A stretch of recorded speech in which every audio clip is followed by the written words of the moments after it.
ಮಧುಗಿರಿ ತಾಲೂಕು ಐಡಿಹಳ್ಳಿ ಹೋಬಳಿಯ ವಿವಿಧ ಗ್ರಾಮಗಳಲ್ಲಿ 24 ಕೋಟಿ ರು ವೆಚ್ಚದ ಅಭಿವೃದ್ಧಿ ಕಾಮಗಾರಿಗೆ ಬುಧವಾರ ಶಾಸಕ ಕೆಎನ್ ರಾಜಣ್ಣ ಭೂಮಿ ಪೂಜೆ ನೆರವೇರಿಸಿದರು. ಶಾಸಕ ಕೆಎನ್ ರಾಜಣ್ಣ ಮಾತನಾಡಿ, ನಾನು ಈ ಹಿಂದೆ ಶಾಸಕನಾಗಿದ್ದಾಗ ದಾದಗೊಂಡನಹಳ್ಳಿ, ತಿಪ್ಪಗಾನಹಳ್ಳಿ, ದೊಡ್ಡಯಲ್ಕೂರು, ತಿಪ್ಪಾಪುರ ಗ್ರಾಮಗಳಲ್ಲಿ ರಸ್ತೆ ಅಭಿವೃದ್ಧಿ ಮಾಡಿಸಿದ್ದೆ. ಈಗ ಜನರ ಅನುಕೂಲಕ್ಕಾಗಿ ಮತ್ತೆ ರಸ್ತೆಗಳಿಗೆ ಡಾಂಬರೀಕರಣ ಮಾಡಿಸಲಾಗುತ್ತಿದೆ ಎಂದರು. ಏಕಾಶಿಲಾ ಬೆಟ್ಟಕ್ಕೆ ರೋಪ್ವೇ ನಿರ್ಮಾಣ ಮಾಡಲು ಕೆಲವು ಅಡಚಣೆಗಳಿದ್ದು ಅವುಗಳನ್ನು ನಿವಾರಣೆ ಮಾಡಬೇಕೆಂದು ಕೇಂದ್ರ ಜಲಶಕ್ತಿ ಸಚಿವರಾದ ವಿ. ಸೋಮಣ್ಣ ಅವರನ್ನು ದೆಹಲಿಯಲ್ಲಿ ಭೇಟಿ ಮಾಡಿ ಮನವಿ ಸಲ್ಲಿಸಿದ್ದೆ. ಅದರಂತೆ ಅವರು ಕೇಂದ್ರ ಪ್ರವಾಸೋದ್ಯಮ ಸಚಿವ ಅವರನ್ನು ಭೇಟಿ ಮಾಡಿ ರೋಪ್ವೇಗೆ ಉಂಟಾಗಿರುವ ಅಡಚಣೆಗಳನ್ನು ನಿವಾರಣೆ ಮಾಡಬೇಕೆಂದು ಒತ್ತಾಯ ಮಾಡಿರುವುದು ಕ್ಷೇತ್ರದ ಅಭಿವೃದ್ಧಿಗೆ ಮತ್ತಷ್ಟು ಬಲ ತಂದಿದೆ ಎಂದರು. ಜಿಲ್ಲಾ ಪಂಚಾಯಿತಿ ಮಾಜಿ ಅಧ್ಯಕ್ಷ ಜಿಜೆ ರಾಜಣ್ಣ, ಮಾಜಿ ಸದಸ್ಯ ಇಂದಿರಾ, ರಾಜ್ಯ ಸಹಕಾರ ಮಹಾಮಂಡಳ ಮಾಜಿ ಅಧ್ಯಕ್ಷ ಎನ್ ಗಂಗಣ್ಣ, ಉಪವಿಭಾಗಾಧಿಕಾರಿ ಗೊಟೂರು ಶಿವಪ್ಪ, ತಹಶೀಲ್ದಾರ್ ಶ್ರೀನಿವಾಸ್, ಚಲನಚಿತ್ರ ನಿರ್ದೇಶಕ Ravi R Garani, taluk panchayat EO Lakshman, BEO Hanumantharayappa, ಲೋಕೋಪಯೋಗಿ ಇಲಾಖೆಯ ಹನುಮಂತರಾವ್, ಸಂಪತ್ತು, ಗುತ್ತಿಗೆದಾರರಾದ ಮನೋಜ್, ರಾಜಗೋಪಾಲ್, ಸಾದಿಕ್, ತುಮುಲ್ ನಿರ್ದೇಶಕ ಬಿ. ನಾಗೇಶ್ ಬಾಬು, ಬ್ಲಾಕ್ ಕಾಂಗ್ರೆಸ್ ಅಧ್ಯಕ್ಷ ಗೋಪಾಲಯ್ಯ, ಮುಖಂಡರಾದ PT Govindappa, Rajkumar, T. Ramanna, Chowdappa, Basavareddy, Shanivaram Reddy, Rajamohan, Lakshmipathi, PDO Savitha, ಕಂದಾಯ ನಿರೀಕ್ಷಕ ಚಿಕ್ಕರಾಜು ಇದ್ದರು. ಕೂಡ ಹೋಳಿ ಹಬ್ಬ 3 ದಿವಸ ಇದೆಯಾ, ಅದರ ಶುಭಾಶಯಗಳು ಕೂಡ ತಮ್ಮೆಲ್ಲರಿಗೂ ಕೂಡ ಅರ್ಪಿಸಲಿಕ್ಕೆ ಬಯಸ್ತೇನೆ. ಮತ್ತೆ ದಾದಗೊಂಡನಹಳ್ಳಿನಲ್ಲಿ ವಿಶೇಷವಾಗಿ ಇರ್ತಕ್ಕಂಥವ್ರು ಎಲ್ಲ ಶ್ರಮಜೀವಿಗಳೇ, ಎಲ್ಲ ಬೆವರು ಸುರಿಸಿ ಜೀವನ ಮಾಡುವಂತವರೇ ಈ ಊರಲ್ಲಿ ಇರ್ತಕ್ಕಂಥ. ಆದ್ರಿಂದ ನನಗೆ ಎಲ್ಲೆಲ್ಲಿ ಬೆವರು ಸುರಿಸಿ ಜೀವನ ಮಾಡುವಂತ ಜನ ಇರ್ತಾರೆ, ಅಂತಹ ಜನರನ್ನು ಕಂಡ್ರೆ ನನಗೆ ಪ್ರೀತಿ, ಗೌರವ. ಅದ್ರ ಜೊತೆನಲ್ಲಿ ಅವರು ಕೂಡ ಆರ್ಥಿಕವಾಗಿ ಸದೃಢ ಆಗ್ಬೇಕು, ಅವ್ರ ಮಕ್ಕಳನ್ನ ಚೆನ್ನಾಗಿ ಓದಿಸ್ಬೇಕು. ಇದು ನನ್ನ ಒಂದು ನಿರೀಕ್ಷೆ. ನನ್ನ ಒಂದು ನಿಮ್ಮಲ್ಲಿನೂ ಕೂಡ ಹೇಳ್ಕೊಳ್ತಕ್ಕಂಥದ್ದು ಅಂದ್ರೆ, ಏನೇ ಕಷ್ಟ ನಿಮ್ ತಲೆಮಾರಿಗಿದ್ರೆ ನಿಮ್ಮ ತಲೆಮಾರಿನಲ್ಲೇ ನಿಮ್ ಕಷ್ಟ ಅಂತ್ಯ ಆಗ್ಬೇಕು. ನಿಮ್ ಮಕ್ಕಳು ಆ ಕಷ್ಟ ಅನುಭವಿಸಬಾರ್ದು. ಆದ್ರಿಂದ ನೀವೆಲ್ಲ ಆ ಕಷ್ಟ ಅನುಭವಿಸಬಾರ್ದು ಅಂತ ನಿಮ್ಮಲ್ಲಿ ಬಂದ ಮೇಲೆ ಪೋಷಕರಿಗೆ, ತಂದೆ ತಾಯಿಯಂದ್ರಿಗೆ ನೀವು ನಿಮ್ಮ ಮಕ್ಕಳಿಗೆ ಒಳ್ಳೆ ವಿದ್ಯಾವಂತರನ್ನು ಮಾಡಬೇಕು.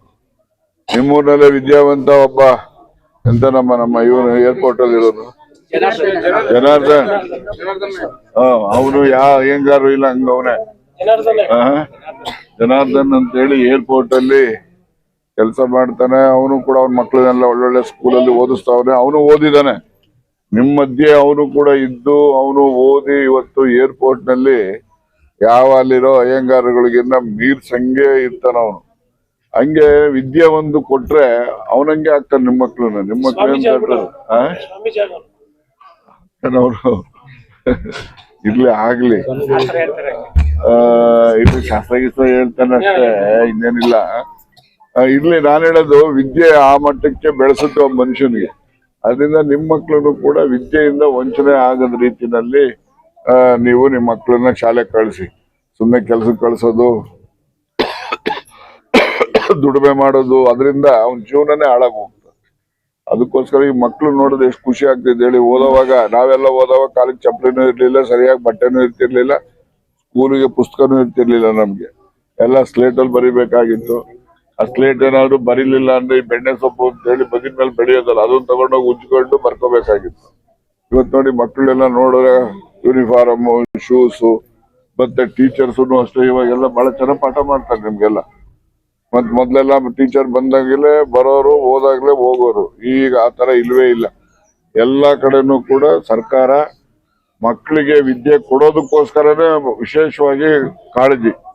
ಈಗ ಪುಸ್ತಕ, ಬುಕ್ ಸೆಟ್, ನಿಮ್ಗೆ ಟೆಕ್ಸ್ಟ್ ಪುಸ್ತಕ ಮಕ್ಕಳುಗಳಿಗೆ, ನೋಟ್ ಪುಸ್ತಕ ನಮ್ಮ ತಾಲೂಕ್ ಪಂಚಾಯತಿ, ಗ್ರಾಮ ಪಂಚಾಯತಿ ವತಿಯಿಂದ ನೋಟ್ ಪುಸ್ತಕ ಕೊಡ್ತೀವಿ, ಶೂ ಕೊಡ್ತೀವಿ, ಬಟ್ಟೆ ಕೊಡ್ತೀವಿ, ಫೀಸ್ ಇಲ್ಲ, ಮಧ್ಯಾಹ್ನ ಬಿಸಿ ಊಟ ಕೊಡ್ತೀವಿ.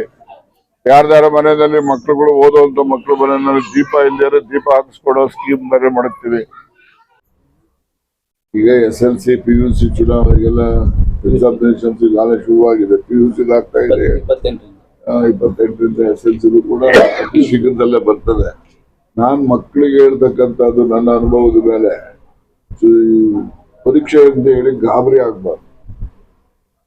ಅವರು ದೈನಂದಿನ ಜೀವನದಲ್ಲಿ ಯಾವ ರೀತಿ ಇರ್ತಾರೋ ಹಂಗೆ ಇರ್ಬೇಕು. ನಂಬರ್ ತೆಗೆಯೋದೇ ದೊಡ್ಡದು ಪ್ರಾಮುಖ್ಯತೆ ಅಂತ ಇದ್ರೂ ಕೂಡ, ಆದ್ರೆ ನೀವು ಗೊಂದಲಕ್ಕೆ ಈಡಾದ್ರೆ ತಪ್ಪು ಮಾಡ್ಬಿಡ್ತೀರ.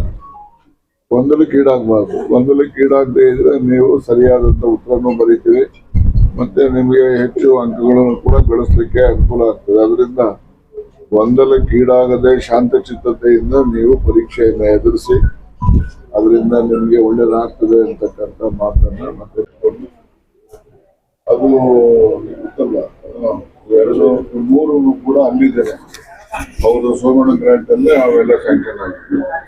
ಅದಕ್ಕೆ ಅದು ಎಲ್ಲ 40 ಕೋಟಿ 38-40 ಕೊಟ್ಟಿದ್ರು ನಮಗೆ ಲಾಸ್ಟ್ ಇಯರ್. ಈ ವರ್ಷ 100 ಕೋಟಿ ಕೊಡಕ್ಕೆ ಅಂತ ಹೇಳಿದ್ದೆ. ಅದಕ್ಕೆ ಅವರು ಆಯ್ತು ಅಂತ ಒಪ್ಕೊಂಡಿದ್ರು. ಈಗಾಗಲೇ ಅವರು ಬೆಂಗಳೂರಿನಿಂದ ಯಾವ್ಯಾವ 100 ಪರಿಸ್ಥಿತಿ ಇದೆ ನೋಡ್ರಿ. ಈ ಗೊಂದಲ ಇದೆಯಲ್ಲ, ಹೋಗ್ತಾರೆ ಇರ್ತಾರೆ ಅಂದ್ರೆ ಸರ್ಕಾರದಲ್ಲೂ ಕೂಡ ಗೊಂದಲ, ಪಕ್ಷದಲ್ಲೂ ಗೊಂದಲ. ಅದಕ್ಕೆ ಇವೆರಡು ನಿವಾರಣೆ ಮಾಡಿ ಅಂತ ಹೇಳಿದ್ದಲ್ಲಿ ಇರ್ತಾರ ಅಂತ ಹೇಳಿ, ಇಲ್ಲ ನಾವು ಬದಲಾಯಿಸ್ತೀವಿ ಇಂತ ಬರ್ತಾರೆ ಅಂತ ಆಧಾರ ಹೇಳಿ, ಎರಡಲ್ಲಿ ಯಾವ್ದಾರ ಒಂದು ತೀರ್ಮಾನ ಮಾಡಿದ್ರೆ ಪಕ್ಷಕ್ಕೂ ಒಳ್ಳೇದು, ಸರ್ಕಾರಕ್ಕೂ ಒಳ್ಳೇದು. ಇದು ಎರಡಕ್ಕೂ ತೊಂದರೆ ಅಂತ ಹೇಳಿ ಎಲ್ಲ ಸಿದ್ದರಾಮಯ್ಯನವರು ಕೂಡ ಹೇಳ್ತಾರಲ್ಲ, ಅಂತಿಮವಾಗಿ ಹೈಕಮಾಂಡ್ ಹೇಳ್ದಂಗೆ ಅಂತ. DK ಶಿವಕುಮಾರ್ ಕೂಡ ಹೈಕಮಾಂಡ್ ಹೇಳ್ದಂಗೆ ಅಂತ ಹೇಳ್ತಾರೆ. ಮತ್ತೆ ಪರಮೇಶ್ವರನು ಹಂಗೆ ಹೇಳ್ತಾರೆ, ಮಾಧವಪ್ಪು ಹಂಗೆ ಹೇಳ್ತಾರೆ, ನಾನು ಹಂಗೆ ಹೇಳ್ತೀನಿ. ಅದರಿಂದ ಹೈಕಮಾಂಡ್ ಹೇಳಿದ್ರೆ ಆಯ್ತು. ಹೇಳಿದ್ರೆ ಗೊಂದಲ ಪಕ್ಷಕ್ಕೂ ತಪ್ಪುತ್ತೆ, ಸರ್ಕಾರಕ್ಕೂ ತಪ್ಪುತ್ತೆ. ಇಲ್ಲ ಅಂದ್ರೆ ಸರ್ಕಾರನೂ ವೀಕ್ ಆಗ್ತದೆ, ಪಕ್ಷನೂ ವೀಕ್ ಆಗ್ತದೆ. ಎರಡು